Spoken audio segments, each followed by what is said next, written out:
So I think one similarity that I found in all of the competitive exams that I gave was that they're all relative. So you're not competing with yourselves, you're competing with thousands of people, which is not something that you're used to if you're giving something like a school exam or a board, because that's where you're trying to push yourself. But in a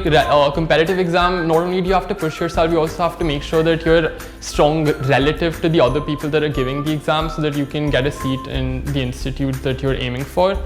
I think CLAT as an exam is again,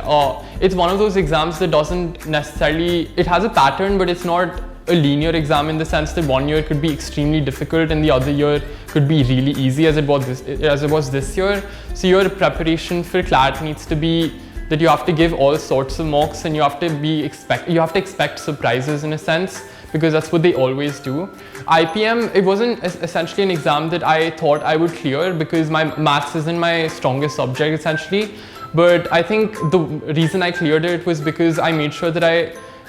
used